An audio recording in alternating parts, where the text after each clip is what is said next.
उस 6 साल की एज में मुझे मतलब ये भी नहीं पता था CUT कुट नहीं कट होता है। मतलब इंग्लिश बहुत वर्स थी मेरी। बट आई थिंक ये जो नेगेटिव बातें बोलने वाले लोग होते हैं ना कहीं हमें 10 कदम आगे जाने के लिए पुश करते हैं। सो मेरे पापा दिल्ली आए, यहाँ पे मजदूरी की और फैक्ट्री में काम किया, गार्ड की नौकरी की, वो जो भी किया। फिर यहाँ पर ऐसा टाइम आ गया था घर में राशन भी चलना मुश्किल था कि लाइक अगर मतलब 2-4 दिन के बाद ये खत्म हो जाएगा तो फिर 5वें दिन खाएंगे क्या। लेकिन इस दौरान ये नहीं है कि पापा ने मेरे ऊपर प्रेशर दिया। पापा ने इतना कहा था कि चना बेचकर ही क्यों ना पढ़ाना पड़े लेकिन मैं तुमको पढ़ाऊंगा। और तब फिर पापा ने ठेला का दुकान स्टार्ट किया। ये फील हो जाता है, वो जो सेटिस्फैक्शन है ना दूसरों के चेहरे पे खुशी लाके, वो अलग ही है। That's why I choose this field. किसी ने बोल दिया, पेरेंट ने बोल दिया, रिलेटिव ने बोल दिया इसी फील्ड में जाना है, अगर खुद का कोई सेल्फ रीजन नहीं है, सेल्फ ड्रीम नहीं है, सेल्फ कोई सेंटर्ड गोल नहीं है आपका, आप उस डायरेक्शन में मेहनत कर ही नहीं सकते। और मेरा ये गोल था कि मुझे करना। जय हिंद। आज मेरे साथ हैं नीट 2023 की एक टॉपर छात्रा ब्यूटी झा, जिनकी कहानी बहुत ही मोटिवेटिंग है, बहुत ही प्रेरणादायक है। सिर्फ नीट के एग्जाम देने वाले बच्चों के लिए नहीं, हर उस बच्चे के लिए जो किसी कॉम्पिटिटिव एग्जाम को क्रैक करना चाहता है। ब्यूटी आती हैं दिल्ली से। इस बार नीट में उन्होंने 660 नंबर स्कोर किए हैं। कठिन परिस्थितियों में लड़ाई करके ये नंबर उन्होंने प्राप्त किए हैं। ब्यूटी की पूरी कहानी आज हम लोग सुनेंगे। सबसे पहले बेटा बहुत बहुत बहुत बधाई हो। Thank you. Many congratulations. Thank you. क्या वो कुछ उदास लग रहे हो आप? नो। फिर ये लाइट वेट से डर लग रहा है? ऐसे कम बोलते हो हमेशा आप? बस मैं मेरे भाइयों को पीटती हूँ तब बोलती हूँ। भाइयों को पीटते हो? हाँ, 2 छोटे ना बहुत शरारत करता है। मतलब जब पढ़ाती हूँ तभी पीटती हूँ। हाँ, ऐसे मत स्टार्ट करो, लोगों को डर लग जाएगा। तो रहा है। हाँ, रिकॉर्ड हो रहा है। क्या ही रिकॉर्ड हो रहा है? तो तुम्हें क्या लगा मैं क्या बात कर रहा हूँ? नहीं ठीक है, पीटना चाहिए। छोटे भाई बहन तो पीटने के लिए होते ही है। मैं भी बहुत पीटा हूँ अपनी बहन से। तो ब्यूटी एकदम शुरू से शुरू करते हैं कि जन्म कहाँ पे हुआ, परिवार में कौन कौन है और परिवार के बारे में शुरू करते हैं। बिहार में कहाँ? मेरा जन्म बिहार में हुआ, मधेपुरा जिला, और गांव का नाम है रजनी बभनगामा। मैं 6 साल तक बिहार में रही। वहाँ पर मेरे मामा ट्यूशन पढ़ाते थे। सो क्योंकि गांव था तो वहाँ पर उन्होंने मुझे हिंदी पढ़ाया, मैथ्स पढ़ाया। मैथ्स में 2 से 20 तक पहाड़े उस 6 साल के एज तक जितना मतलब मैं एक्वायर कर सकती थी। इंग्लिश में बिल्कुल मतलब ज़्यादा नहीं पढ़ाया जाता था गाँव में, तो A से लेकर Z तक आता था। और उस 6 साल की एज में मुझे मतलब ये भी नहीं पता था CUT कुट नहीं कट होता है। मतलब इंग्लिश बहुत वर्स थी मेरी। CUT कुट? CUT कुट नहीं कट होता है। ये 6 नहीं, साल में तो बच्चा बड़ा हो जाता है काफी। हाँ, लेकिन मैं गांव में थी। और दिल्ली में क्या होता है कि आप 3 साल से नर्सरी में पढ़ने लगते हो। तो फिर 2010 में मैं 6 चलते हैं। घर में कौन कौन था? आपने सिर्फ मामा के बारे में बताया। आपके ट्यूशन टीचर थे। हाँ, उन्हीं से पढ़ती थी। और सुमन मामा नाम है। और मतलब मैंने दिल्ली में आके इनिशियली जितना सक्सीड किया, जितना मतलब मेरी परफॉर्मेंस थी इनिशियली, वो जस्ट बिकॉज ऑफ हिम थी कि उन्हें मार के या फिर डांट के उन्होंने बहुत कुछ सिखाया। अभी तो अंग्रेजी बहुत बेहतरीन हो गई है आपकी। बहुत ध्यान दिया आके अंग्रेजी पे। हाँ, किसी ने बोला था। क्या? नहीं आएगी, गांव की लड़की है, नहीं आएगी। क्या नहीं आएगी? अंग्रेजी नहीं आएगी। मतलब when I came to Delhi तो कहा था किसी ने। पर अंग्रेजी सीखने से नीट थोड़ी निकला। बट आई थिंक ये जो नेगेटिव बातें बोलने वाले लोग होते हैं ना कहीं हमें 10 कदम आगे जाने के लिए पुश करते हैं। इफ मुझे लाइन नहीं बोली गई होती that I want be able to do this, I want be able to speak the fluent English, then definitely इस टाइप का इम्प्रूवमेंट मेरे में नहीं आ रहा होता और मैं भी प्रॉपरली शुद्ध हिंदी में बोल रही होती। सो वो लोग जो नेगेटिव बोलते हैं कहीं ना कहीं वो हमारे सक्सेस के पीछे बैक साइड से सही बट बहुत इंपॉर्टेंट रोल निभाते हैं, क्योंकि वो एक लक्ष्य साथ देते हैं कि you have to go for this line, you have to go for this. There is nothing more fearful than a man who is searching for revenge. आपकी कहानी में वो भी मुझे फील हुआ। खैर वापस चलते हैं। तो घर पे कौन कौन था? घर में पहले तो दादी माँ थी, मेरे पापा, मेरी मम्मी, मैं और मेरे 2 छोटे भाई। फिर 2010 में जब पापा को फील हुआ कि लाइक गांव में नहीं पढ़ सकते, और गांव में थोड़ा वैसा ही रहता है कि मैं खेल कूद बहुत करती थी, और शायद वही 6 साल था जो मेरा बचपना रियल मुझे याद है। मुझे आज भी वो सारी चीज़ें याद है। मैं मिट्टी में जाके गिर जाती थी, मतलब वही 6 साल मेरा बचपने का टाइम था। उसके बाद मैं आ गई दिल्ली, एक बिल्कुल न्यू सा एनवायरनमेंट वेयर। क्यों दिल्ली क्यों आ गए? पढ़ाई के लिए और मतलब और भी रीजंस थे। सो उस सिचुएशन को देखकर गांव में मतलब पता नहीं, कहते हैं भूत लग जाना है, कुछ जो भी था वो मेरी मम्मी 6 साल से फेस कर रही थी, the year when I was born. तो 6 साल से ये सब चल रहा था। पापा मेरे पढ़े लिखे नहीं हैं। सो वो मेरे बॉर्न से 3-4-5 साल पहले दिल्ली में आए। उनको यहाँ पर, क्योंकि जब आप पढ़े लिखे नहीं हो ना, when you have no qualification, so एक ही ऑप्शन आपके पास बचता है, to feed yourself, to feed your family, to feed your children, and that is की मजदूरी करना। सो मेरे पापा दिल्ली आए, यहाँ पे मजदूरी की, फैक्ट्री में काम किया, गार्ड की नौकरी की, वो जो भी किया, फिर यहाँ पर ज़मीन लिया, घर बनाया। और मेरे जन्म होने के 6 साल बाद, मतलब हाँ, मेरे जन्म होने के 6 साल बाद पापा ने ये डिसाइड कर लिया कि गांव में, क्योंकि मम्मी को पापा पहले ही आ गए थे हाँ दिल्ली। तो आप जब पैदा हुए तो पापा गांव में नहीं थे, दिल्ली रहते थे? दिल्ली कभी कभार 2 साल पर या 3 साल पे आते थे। तो बचपन में आप पापा को पहचान पाते थे? नहीं, मैंने जब मैं पैदा हुई थी तो मैंने शायद 1-1.5 साल बाद मुझे बताया गया कि पापा आए थे देखने के लिए, 1.5 साल बाद। इस दौरान मेरे दिदिया पिसाजी ने बहुत हेल्प की, बहुत। दिदिया पिसाजी बिहार में मतलब बुआ एंड फूफा जी। दिदिया पिसाजी? दिदिया मीन्स बुआ, हाँ, पिसाजी मीन्स फूफा जी। अच्छा। उन्होंने बहुत हेल्प की। लाइक मैं जहाँ पे भी आज जो हूँ, उनमें 40-45% उनका रोल है। हमेशा वो बैक साइड से एक डायरेक्टर की तरह रहे मेरे कॉम्पोजिशन में। इवन अभी जब मेरा ये निकल गया था, एग्ज़ाम का रिजल्ट आ गया था, तब मैंने बहुत सारे कॉलेजेस का फीस स्ट्रक्चर देखा। अम्बेडकर का 1 या 1.5 लाख पर ईयर था, मतलब ऐसा ही देखा। तो मैंने दिदिया से बोला, बुआ जी से बोला कि निकाल तो लिया है बट फिर भी कैसे ही होगा कॉलेज में। तो मेरी दिदिया ने बोला, तूने अपना काम कर लिया है, अगर तेरा कॉलेज में एडमिशन के लिए दिक्कत होगी तो मैं मेरा सोने का कंगन लगा दूंगी। सो मतलब कुछ चीज़ें होती जो बहुत मोटिवेट कर जाती हैं। ऑफ कोर्स मैं उनका वो सेल नहीं होने दूंगी, बट वो चीज़ है जिसने कि मुझे बहुत लाइक हिम्मत दिया उस वक्त पे कि हाँ, है कोई जो संभाल लेगा। मेरी भी बुआ है, हम लोग उनको बड़ी बुआ बोलते हैं। तो वो ना बचपन से हम लोग को बहुत मदद की है। हम लोग को साल में एक ही बार नया कपड़ा मिलता था जन्मदिन पे, और पापा नहीं दिला पाते थे, फाइनेंशियल प्रॉब्लम था, तो बुआ जी दिलाती थी। तो 3rd क्लास में बहुत ही ज़्यादा बकवास बच्ची थी मैं। मेरे मतलब सबसे कम मार्क्स मेरे ही आते थे, पास भी मैं बहुत मुश्किल से होती थी।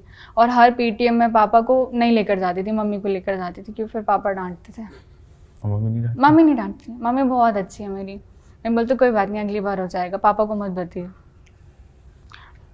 सो 3rd में the worst child ever in my batch, बहुत ही बकवास। फिर 4th में गई, 4th में भी वही रहा। 4th में फिर फिर ना मुझे इतनी समझ आ गई थी कि पापा मेरे क्या कर रहे हैं, और मेरे ही क्लास में और सब बच्चे हैं, उनके पापा क्या कर रहे हैं। मेरे पापा कब जाते हैं और कब आते हैं, और उनके पापा कब जाते हैं कब आते हैं। मतलब बहुत कुछ तब समझ में आ गया था पापा कर क्या रहे हैं बेसिकली, क्योंकि दूसरों को भी देखती थी, और अंकल कहीं मजदूरी कर रहे हैं, कहीं पर हमारे स्कूल में वॉचमैन अंकल होते थे, हमारे स्कूल में पानी देने वाली, सर्व करने वाली आंटी होती थी, कोई वॉशरूम के बाहर झाड़ू पोछा लगा रही है। So that time I felt कि मैं किस बैकग्राउंड से बिलोंग करती हूँ। इन सब से लोगों से जो अगल बगल बच्चे पढ़ रहे हैं, इनसे मेरी जिंदगी अलग है। लेकिन 4th ये समझने में ही पूरा चला गया। अभी भी 4th में बहुत ही ज़्यादा बकवास में परफॉर्म कर रही थी, क्योंकि घर में कोई बताने वाला नहीं था। ट्यूशन टीचर 1 घंटा क्लास लेती थी 20 बच्चों के बैच में, हुआ नहीं हुआ कोई बात नहीं। मैं जाने लग गए थे आप? हाँ। किस क्लास से? ट्यूशन तो मैं जब दिल्ली में आई हूँ तभी से पापा ने लगवा दिया। मतलब 200 रुपये फीस होती थी पर बच्चे। तो पापा, हर्ष भी जाता था? हर्ष भी। 7th 8th 9th 10th में ऐसा था कि पापा ला रहे हैं, चल रहा है सब कुछ, फाइनेंशियल कंडीशन सब ओके थी। मतलब ज़्यादा भी नहीं और जितनी ज़रूरत उससे कम भी नहीं, ठीक थी। एक स्टेबल था पापा, जो भी करे बट एक स्टेबल जॉब था। 10th के 2020 आ गया, कोरोना का लॉकडाउन लग गया। 10th का रिजल्ट हमारा 3-4 महीने बाद आया था, जो यूजुअल उसकी डेट होती है कमिंग की, उसके 3-4 महीने बाद। उससे 10th का मेरा जैसे पेपर ओवर हुआ तभी कोरोना के कारण पापा का वो जॉब छूट गया। वो कहीं और शायद शिफ्ट हो गया जहाँ पर पापा नहीं जा सकते थे, और वहाँ पर वो बोल रहे थे कि लेकर भी नहीं जाना, फैक्ट्री वाला। हाँ, वो कहीं और शिफ्ट हो गया रोहतक में। तो फिर पापा का वो जॉब मतलब छूट गया। तब पापा ने कहा था, तब मतलब कि ऐसा टाइम आ गया था घर में राशन भी चलना मुश्किल था कि लाइक अगर मतलब 2-4 दिन के बाद ये ख़त्म हो जाएगा तो फिर 5वें दिन खाएंगे क्या। फिर तब मैंने डिसाइड किया कि मुझे लाइक गली में ना सभी पेरेंट्स बहुत अच्छा मानते हैं कि बहुत स्टडीज है, घर के बाहर नहीं निकलती है, खेलती नहीं है, समझदार है, अच्छी है। तो उसका मुझे ये फ़ायदा मिला कि लाइक मैंने कहा कि मुझे ट्यूशन पढ़ाना है, तो मैंने 5 दिन की ट्रायल क्लास दी मेरे पड़ोसी के बच्चे। किस क्लास में था वो? तब आराध्या थी 3rd क्लास में और मानव था 6th क्लास में। अच्छा। 3rd और 6th क्या पढ़ाया? 3rd और 6th को तो होल सब्जेक्ट पढ़ाता, मैथ साइंस। क्या पढ़ाया? डेमो क्लास में मैंने मैथ्स पढ़ाया और इंग्लिश ग्रामर में नाउन्स पढ़ाया। मैथ्स से क्या पढ़ाया याद है? मैथ्स में उसको रैशनल नंबर पढ़ाया था और आराध्या को मैंने डिवीजन पढ़ाया था। हाँ, डिवीजन पढ़ाया था 12 का, 13 का, 14 का। पहले उसे टेबल नहीं आता था तो पहले वो याद करवाया था, फिर जाकर उसको डिवीजन दिया था। इसको रैशनल नंबर पढ़ाया था। अक्सर पहली क्लास याद रहती है। उसको रैशनल नंबर पढ़ाया था और ट्यूशन स्टार्ट हो गया। हाँ, 5 दिन डेमो क्लास दिया, उनको अच्छा लगा। तो डेमो क्लास दिया, अच्छा लगा। तो फिर ये था कि मुझे मेरे भाइयों को भी देखना था उस टाइम पर। तो विक्रम उस टाइम पर था 6th क्लास में, नहीं मानव अगर नहीं, विक्रम फिर 5th में। इतने नाम आप बोल रहे हो, हम कंफ्यूज हो रहे हैं। विक्रम कौन है? मेरा बड़ा वाला भाई जो मुझसे 2 साल छोटा है वो हर्ष है, और जो मुझसे 6 साल छोटा है वो विक्रम है। ठीक है। तो मेरा जो छोटा वाला भाई था मुझे उसे भी पढ़ाना था, और जो मेरा बड़ा वाला भाई था वो उस टाइम पर 9th में था। 9th में था तो उसको मैंने पूरी 9th पढ़ाई। 11th में? मैं 11th में आने ही वाली थी, लेकिन अभी 10th का रिजल्ट नहीं आया, तो वो तो 9th में चला गया। और विक्रम वहाँ पर फिर जो है 5th में था। तो तब मेरे पास 4 बच्चे थे जो मैंने घर में पढ़ा। बट उसके बाद फिर क्योंकि मेरा विक्रम बहुत शरारती था, तो पड़ोस जानते हैं बच्चे कैसे होते हैं, तो उन्होंने बोला कि होम ट्यूशन पढ़ा दो आप। तो सबसे पहली जो मेरी सैलरी थी घर पर पढ़ाने की, दैट वाज 1100 उन दोनों के लिए। उसके बाद जब घर पर पढ़ाया 1 महीना तो 1500, उस पर भी लाइक उनको 1.5 आवर्स देना पड़ता था। घर जाके पढ़ाया? हाँ, थोड़े पैसे ज़्यादा मिलते हैं तब। 1500 इंक्रीमेंट ऑफ 400, 1500 मिला। और तब मुझे लगा और बच्चे रीच कर रहे हैं, तो फिर अगर मैं 1.5 आवर्स एक ही को दे रही हूँ, 2 ही बच्चों को दे रही हूँ विद द लाइक 1500 पे, इससे अच्छा अगर मैं 1-2-3 बच्चों को और पिकअप कर सकूँ तो थोड़ा और लाइक वो हो जाएगा। सो तब 2-3-4 बच्चे और आए। लाइक मेरी जो मैक्सिमम गई थी 4900, हाँ 5000 में 100 का जो मेरा मैक्सिमम गया था। 7-8 बच्चे बैच में आ चुके थे। काफी मदद हुई होगी, 5000 रुपए। हाँ, तब ये था, मैं तो मेरा उन हालातों में काफी होता है। हाँ, बहुत था। हर्ष विक्रम की स्कूल की फीस 3-4 महीने की पेंडिंग थी, तो वो 2 महीने की मैंने पे कर दी थी। मेरे जो सबसे पहले 1100 आया था उसमें दादी के लिए जूस आया था और घर में चावल की बोरी आई थी, इतना। उसके बाद लेकिन इस दौरान ये नहीं है कि पापा ने मेरे ऊपर प्रेशर दिया। पापा ने इतना कहा था कि चना बेचकर ही क्यों ना पढ़ाना पड़े, लेकिन मैं तुमको पढ़ाऊँगा। और तब फिर पापा ने ठेला का दुकान स्टार्ट किया। तो ये 10th से लेकर 11th तक आने के टाइम पर फिर पापा ने ठेला लगाया। कोरोना का टाइम था, लोग हाइजीनिक बहुत ज़्यादा हो गए थे कि छुआ हुआ चीज़ नहीं खाएंगे, रोड का चीज़ नहीं खाएंगे, तो वो कुछ उतना अच्छा चला नहीं। किस चीज़ का ठेला है? जंक फूड, मोमोज, चाप, ये जो हर जगह लगता है 10-20 रुपए के। तो मतलब मेरा तब ये शेड्यूल था कि 11th में मैं पहले स्कूल जाती थी, स्कूल से 2 बजे तक घर आया, फिर 2 से 4 बजे तक मुझे मम्मी के साथ वो फ्लावर सानना और उसके बाद डो बनाना, उसके मैदा को सानना, डो बनाना और फिर उसमें फिलिंग करके मोमोज तैयार करके, मतलब 50-60 मुझे 2 घंटे में बनाकर। मोमो बनाना आता है? हाँ, टैलेंटेड है। चटनी भी आती है। इस समय नीट 11th क्लास में हूँ मैं अभी। नीट पता था इस समय? हाँ, पता था। सोच लिया था? सोच लिया था। कब सोचा था? शायद 10th की स्टार्टिंग में सोचा था, बट जब मैंने ट्यूशन पढ़ाने लगी ना, और जब मैं 11th का मेरा ये शेड्यूल मेरा देख लिया कि मुझे बिल्कुल टाइम नहीं मिल रहा है, तो इतना समझ में आ गया नीट तो नहीं होगा। तब मैंने बीएससी नर्सिंग का 11th में सोच लिया था कि 12वीं के बाद बीएससी नर्सिंग करनी, क्योंकि नहीं हो सकता। और उसके बाद फिर 11th मेरी पूरी ख़राब गई। मतलब वो लड़की जो हर मतलब 6th से कंटिन्यूसली फर्स्ट आ रही है अपने क्लास में with the percentage of above of 95%, उसका 11th में वो भी सिर्फ कॉपी की रटी हुई चीज़ों से कि इस क्वेश्चन का आंसर ये, इस क्वेश्चन का आंसर ये है, मेरे 88% आया था। ट्यूशन नहीं जाते थे 11th में फिर? नहीं, कहीं कोई ट्यूशन नहीं, क्योंकि ट्यूशन भी उस टाइम पर अगर नॉर्मल था तो 1500 पर सब्जेक्ट था हमारे एरिया में। वो तो बिल्कुल नहीं, मतलब 1500 दो को पढ़ाऊंगी तब आएगा बताने का समय। आया था अभी कुछ दिन पहले, नीट में ही है, ट्यूशन पढ़ाता था, मैंने यहाँ उससे पढ़वा दिया था ट्यूशन। मैं तुमको बस बता रहा हूँ, तो ट्यूशन की जितनी देर बात कर रहे हो तो मैं कुछ टॉपिक पढ़ाने को बोलूँगा, पढ़ाओगे अभी? पढ़ाओ। Which class?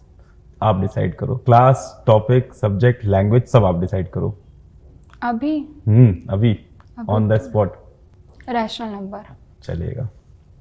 ओके, सो पहली बात, रैशनल नंबर होता क्या है? बहुत बच्चे कंफ्यूज होते हैं, फ्रैक्शन और रैशनल नंबर सेम है, बट नहीं। उसने ऐसे खड़े होके पढ़ाया था बाय द वे, टीचर की तरह। खड़ी हो जाऊं? हाँ यहाँ। सो रैशनल नंबर, बहुत सारे बच्चे कंफ्यूज होते हैं कि फ्रैक्शन जैसे 5/8, 7/3 और रैशनल नंबर वो दोनों सेम चीज़ें हैं, but it's not the same. Fraction rational number का एक हिस्सा है। ट्रू फॉल्स के फॉर्म में all fractions are rational number, true, but all rational numbers are fraction नहीं, क्योंकि 5 is a rational number but it's not a fraction. So fraction और rational number में डिफरेंस होता है। फ्रैक्शन एक टर्म है जो रैशनल नंबर के अंदर आता है। Rational number comprises all the fractions, whole numbers, natural numbers, even numbers, odd numbers, every type of number. So basically rational number होता क्या है? रैशनल नंबर इतना मतलब 7th क्लास से 6th क्लास में आ जाता है, हर बुक में, हर मैथ्स की बुक में पहला या दूसरा या 5वां 6ठा चैप्टर होता है रैशनल नंबर का। तो रैशनल नंबर वो नंबर है which is in the form of p upon q, where p is the numerator, q is the denominator, and the most important thing, q must not be equals to 0। p can be 0, p 0 हो सकता है but q 0 नहीं हो सकता। तो rational number वो number है, कोई भी वो नंबर है जो p अपॉन q की फॉर्म में है, जहाँ q 0 के इक्वल नहीं है। अब p अपॉन q को बच्चे रिलेट करते कि 5 तो p अपॉन q की फॉर्म में नहीं है, then how it's a rational number? True false बन जाएगा, 5 इज अ रैशनल नंबर और नॉट। 80% बच्चे नहीं है, क्योंकि उनको ये बताया गया p अपॉन q की फॉर्म में होना चाहिए और 5 नहीं दिख रहा है p अपॉन q की फॉर्म में। सो सिंपली जो भी हमारे पास होल नंबर या फिर नेचुरल नंबर्स होते हैं, जो जिनका सिर्फ न्यूमरेटर दिया होता है, अगर उनके अपॉन में हम 1 लगाएं तो हम कहीं ना कहीं डिनोमिनेटर को लेकर आ पा रहे हैं। तो ये जो नंबर हमारे पास था, जो होल नंबर था, नेचुरल नंबर था, इनके अपॉन में अगर हम 1 लगा दें तो we are able to place the number in the form of rational number, where we are saying it must be in the form of p upon q। तो we are having p as whole number, natural number, any of the number, और we are taking q as 1। So अगर हम किसी भी number को in the form of p upon q लेकर आ पा रहे हैं, and that will be the rational number. बहुत बढ़िया। फिर टीचर से डॉक्टर क्यों बने? एक्चुअली मैं मेरे फैमिली में हेल्थ इश्यूज बहुत, सो तब पता चला कि बीइंग अ डॉक्टर बहुत चीज़ें आप कर सकते हो। अगर मैं डॉक्टर बन जाती हूँ तो मैं सिर्फ ना मेरी फैमिली की वेलबींग के बारे में, बल्कि मैं मेरी कंट्री को भी सेव कर सकती हूँ। और दूसरों को खुशी देने में जो खुशी है ना, वो किसी और चीज़ में नहीं है। वेदर आप किसी प्यासे को पानी पिला रहे हो, उसमें भी बहुत खुशी है। So if you are able to serve the other one, आप खुद को अल्टरनेटिवली सर्व कर रहे हो उस चीज़ से, ये फील हो जाता है। वो जो सेटिस्फैक्शन है ना दूसरों के चेहरे पे खुशी लाके, वो अलग ही है। That's why I choose this field. और एक बार किसी रिलेटिव ने कहा था कि मतलब घर का काम वाम कर ले, लड़की है, MBBS थोड़ी ना कर रही है।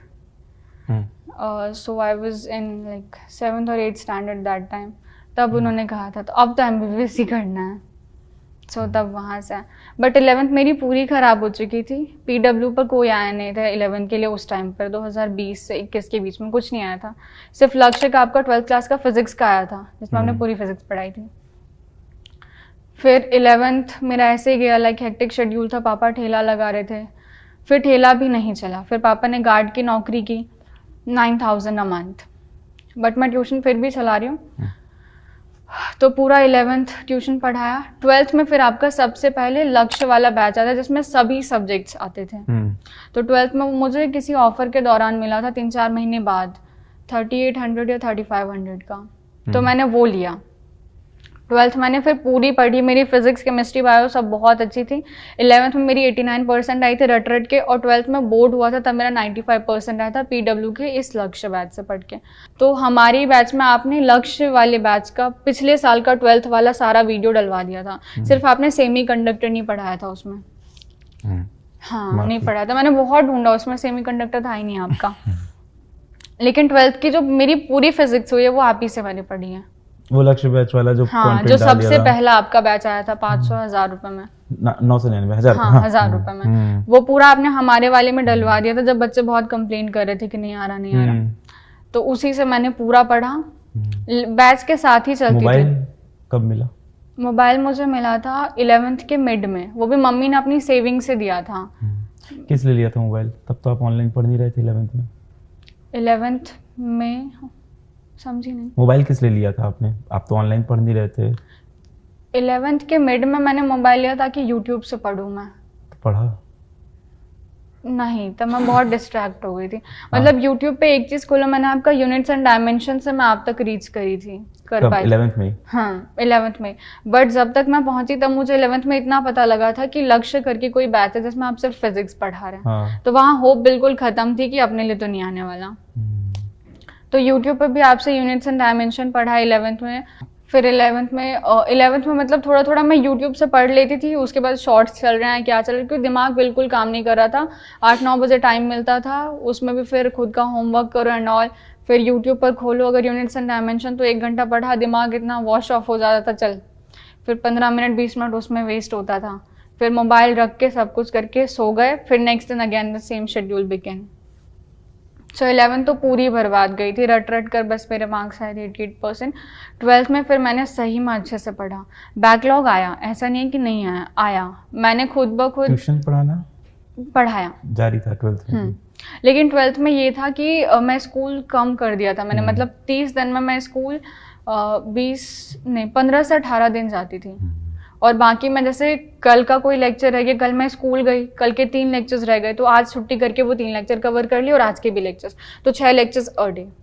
पहले लगता था कि अगर आप फाइनेंशियली स्टेबल नहीं हो, कोटा नहीं जा सकते, इन सब इंस्टीट्यूट में नहीं पढ़ सकते, तो इसमें सिलेक्शन होगा ही नहीं।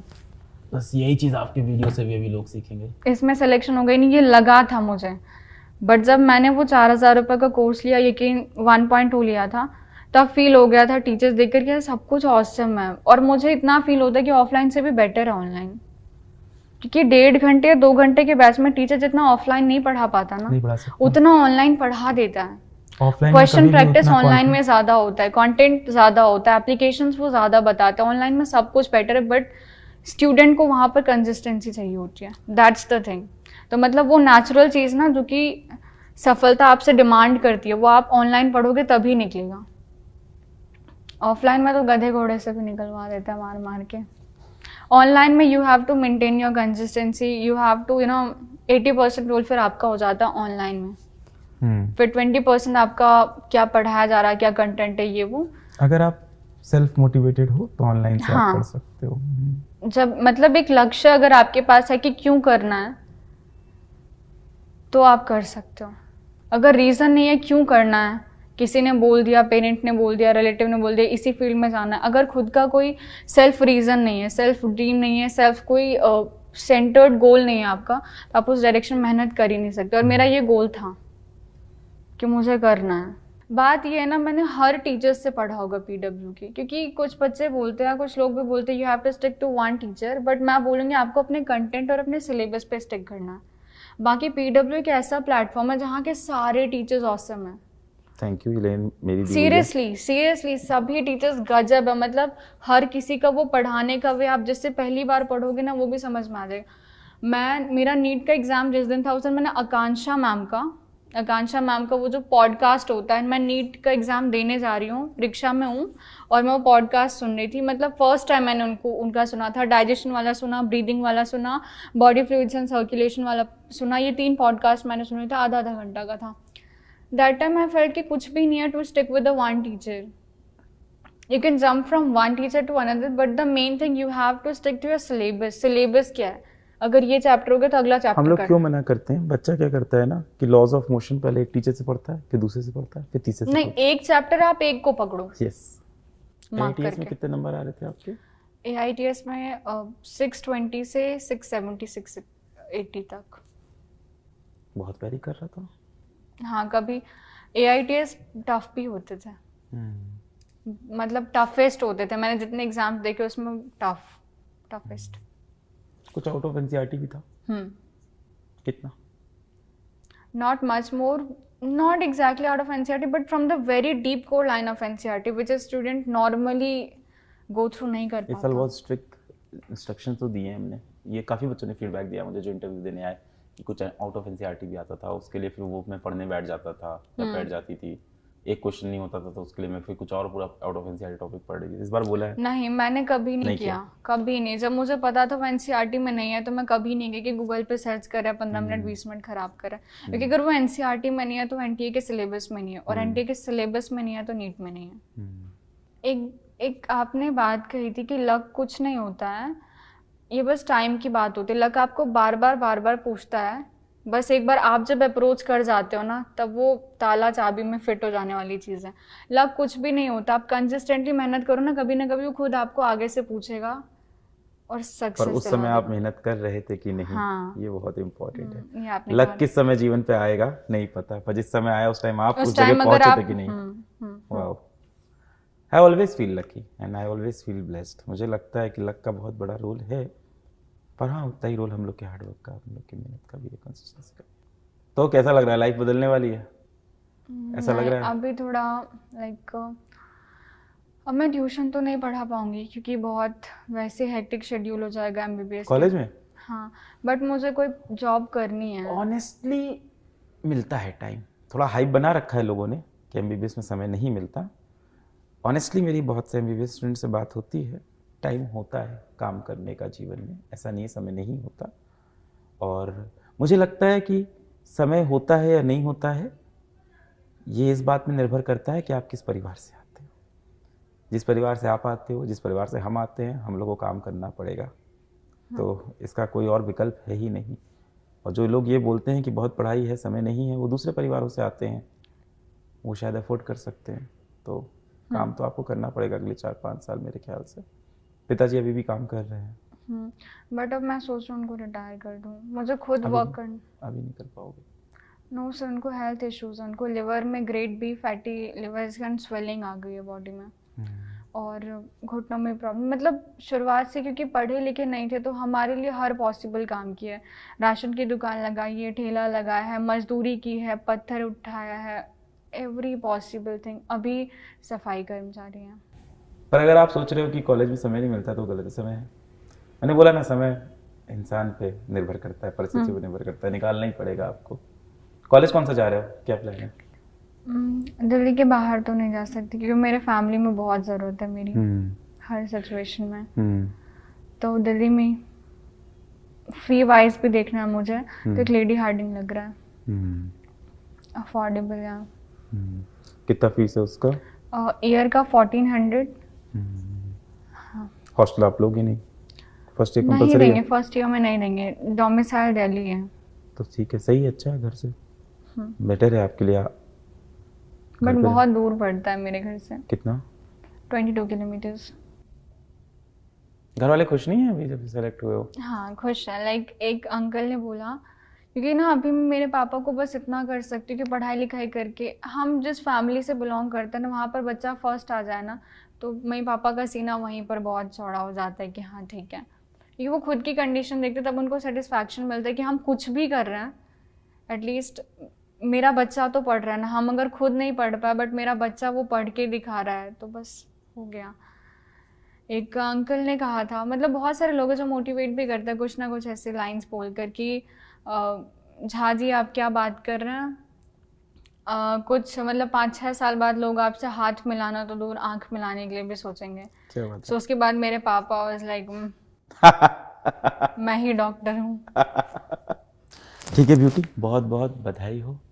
Thank you. तुम्हारी कहानी सुन के मुझे खुद बहुत मोटिवेशन फील हो रहा है।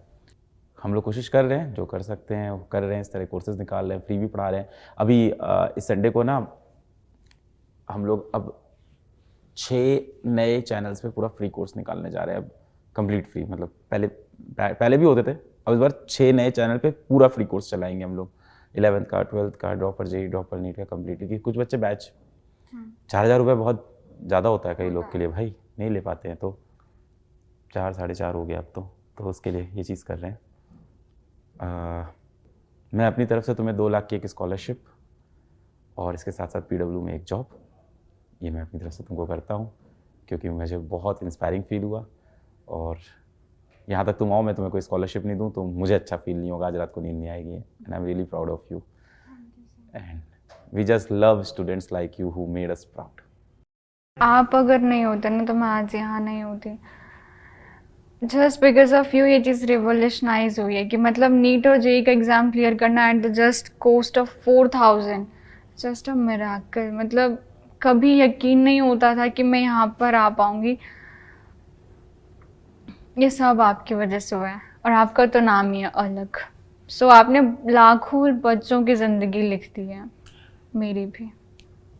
लकी हैं हमें ये करने को मिला, हम कहते हैं ना बहुत लकी हैं कि ये काम करने को मिला है। मम्मी पापा के अलावा मैं 3 भगवान को मानती हूँ, दिदिया, पिसाजी और आप।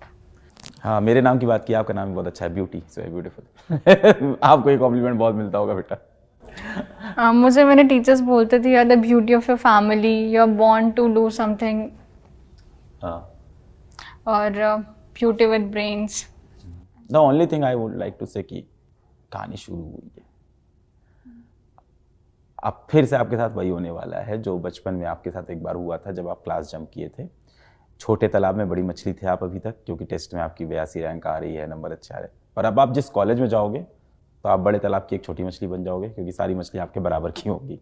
तो फिर से वही ज़िंदगी, वही कंपटीशन, और जहाँ उनके पास जीवन में पढ़ाई की सेवा करने को हो सकता हो मौज मस्ती हो, खुशियाँ हो, आपकी ज़िंदगी में अभी भी कहीं ना कहीं परिस्थितियाँ ऐसी होंगी कि थोड़ा स्ट्रगल होगा, मेहनत होगी, एक नौकरी होगी जो आप कह रहे हैं आपको करना है PW के साथ, अभी हम लोग फिगर आउट करते हैं। पर ठीक है, लड़ेंगे, जीतेंगे, मज़ा आएगा, और क्या। बहुत बधाई हो। सो ये थी ब्यूटी की स्टोरी, फिर मिलेंगे। हमें बहुत गर्व है ब्यूटी जैसे बच्चों पे। जय हिंद।